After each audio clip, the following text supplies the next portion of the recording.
कांवड़िए उत्पाती क्यों होते हैं? सावन के महीने में कांवड़ लेकर यात्रा निकलने वाले शिव भक्तों का उत्पात आजकल हर ओर दिख रहा है। ऐसा नहीं है कि सभी कांवड़िए उत्पाती होते हैं, लेकिन शहरों में, खासकर दिल्ली के आसपास के इलाकों में निकलने वाले कांवड़ियों की कई ऐसी घटनाएं सामने आई हैं, जिसके बाद यह कहा जा रहा है कि कांवड़ियों के जो समूह चलते हैं वो उत्पात मचाते हैं। इस वीडियो में भी आप साफ देख सकते हैं कि एक छोटी सी झड़प के बाद किस तरह कांवड़ियों ने इस गाड़ी का भरता निकाल दिया।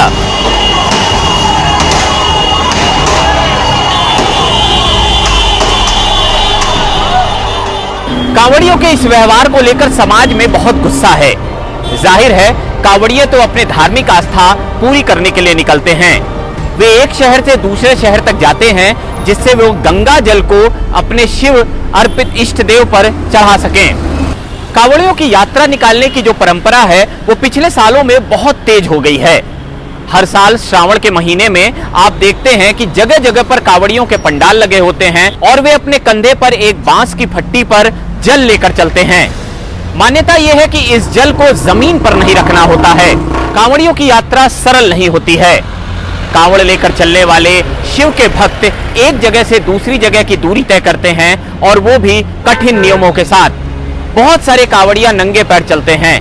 बहुत सारे कांवड़िया एक समय का भोजन करते हैं। इसीलिए आपको जगह जगह पर कांवड़ियों के लिए बहुत सारी सुविधाएं देखने को मिलने लगी हैं।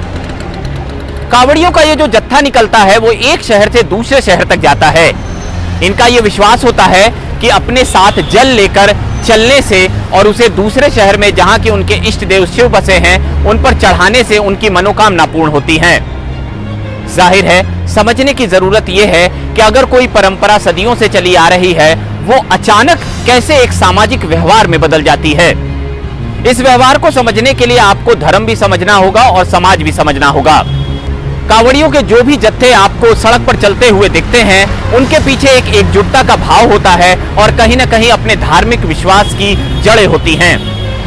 यहाँ पे हमें यह समझना होगा कि जो कांवड़िए होते हैं उनकी मंशा क्या होती है और उनकी साइकोलॉजी या मनोविज्ञान क्या होता है। जाहिर है, हमारे समाज में मान्यता पूरी करने के लिए बहुत सारी परंपराओं का विकास हुआ है। मंदिरों के इर्द गिर्द और साथ साथ ऐसे पूजा स्थलों के इर्द गिर्द अलग अलग तरह की मान्यताएं बनाई गई हैं, जिसको लेकर लोग अपने विश्वास प्रकट करते हैं।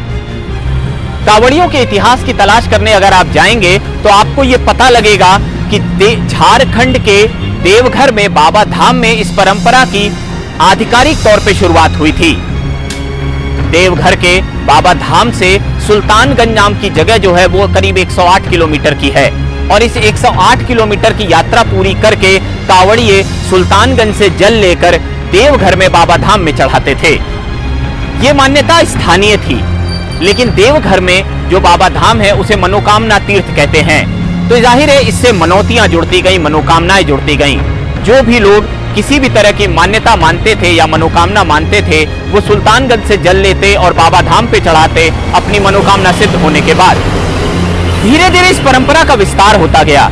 आज आप उत्तर भारत के तकरीबन हर शहर में कांवड़ियों के जत्थे श्रावण के महीने में देख सकते हैं। लेकिन साथ ही साथ इस विस्तार के साथ इसमें बहुत सारी सामाजिक विकृतियां भी आती गईं। कांवड़ियों का जो जत्था चलता है वो एक तरह से एक झुंड की तरह चलता है, और एक झुंड का एक मनोविज्ञान होता है। कांवड़ियों के जत्थे में शामिल जो लोग होते हैं वो अमूमन मध्यम वर्ग या निम्न मध्यम वर्ग से होते हैं।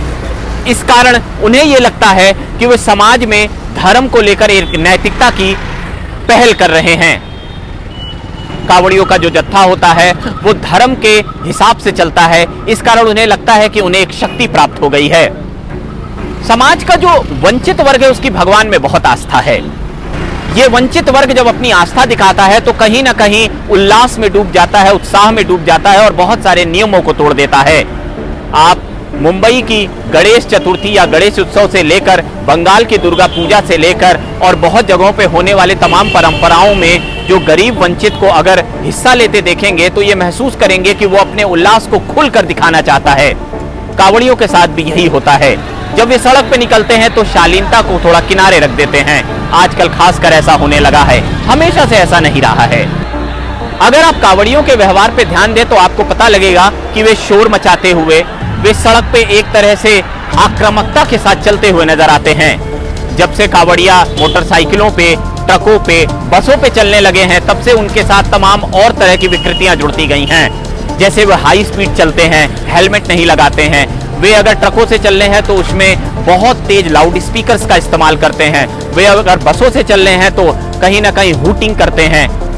इन सब विकृतियों के पीछे मूल वजह यह होती है कि जो भीड़ की मानसिकता होती है, झुंड की मानसिकता होती है, जिसमें धर्म की ताकत जुड़ जाती है, तो वो अपने नियम खुद गढ़ने लगते हैं। कांवड़ियों के ऐसे प्रदर्शन से समाज में कहीं ना कहीं गुस्सा है। कांवड़ियों ने कई जगहों पे ऐसी हिंसात्मक चीजें की हैं जिसके बाद से लोग उनके प्रति आस्था नहीं जता रहे हैं। भगवान शिव के भक्त अगर आप हैं तो सीधी सी बात है कि आपको जहर पीना आना चाहिए, समाज में जहर घोलना नहीं। हर धर्म से जुड़ी परंपराओं के पीछे कुछ न कुछ मान्यताएं और विश्वास जुड़ी होती हैं। आस्था और श्रद्धा के लिए शालीनता का होना बहुत जरूरी है। यही कांवड़िए आज से कुछ साल पहले तक जब सड़क पर निकलते थे तो उन्हें श्रद्धा की नजर से देखा जाता था, लेकिन आजकल उन शहरों में जहां कांवड़ियों का काफिला निकलता है वहां पे भय देखा जाता है। कई बार इनकी वजह से बहुत सारे जाम लग जाते हैं। इस जाम में किसी की जान भी जा सकती है। कांवड़ियों को इस चीज का ध्यान रखना होगा कि उन्हें अपने सामाजिक व्यवहार को नियंत्रित करके रखना होगा। कांवड़ियों को इस चीज का ध्यान रखना होगा कि वे शिव के भक्त हैं और समाज में धार्मिक आस्था और नैतिकता के साथ जी रहे हैं। कांवड़ियों की इस यात्रा का हर जगह स्वागत किया जाता है। तमाम ऐसे पंडाल लगे होते हैं जहां उन्हें खाने पीने की व्यवस्था दी जाती है, उनके रात रुकने का इंतजाम किया जाता है। समाज उनमें आस्था रखता है, लेकिन ध्यान ये रखना होगा कि जब आप झुंड की मानसिकता से चलते हैं तो आपको किसी भी तरह का उच्च श्रृंखल व्यवहार नहीं करना चाहिए।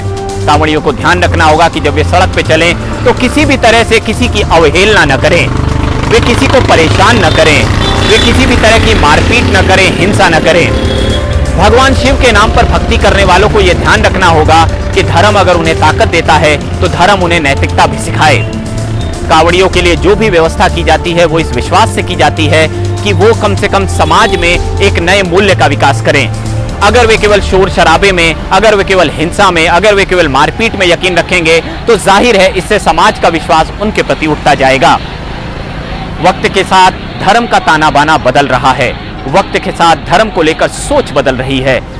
कांवड़ियों को इस बात का ध्यान रखना चाहिए कि वे धर्म का प्रतिनिधित्व कर रहे हैं, वे किसी भी तरह शोर शराबे और हिंसा में इन्वॉल्व न हो। कांवड़ी अगर इस बात का ध्यान रखेंगे तो उनके प्रति, धर्म के प्रति और उनके सामाजिक व्यवहार के प्रति समाज में आदर का भाव पनपेगा।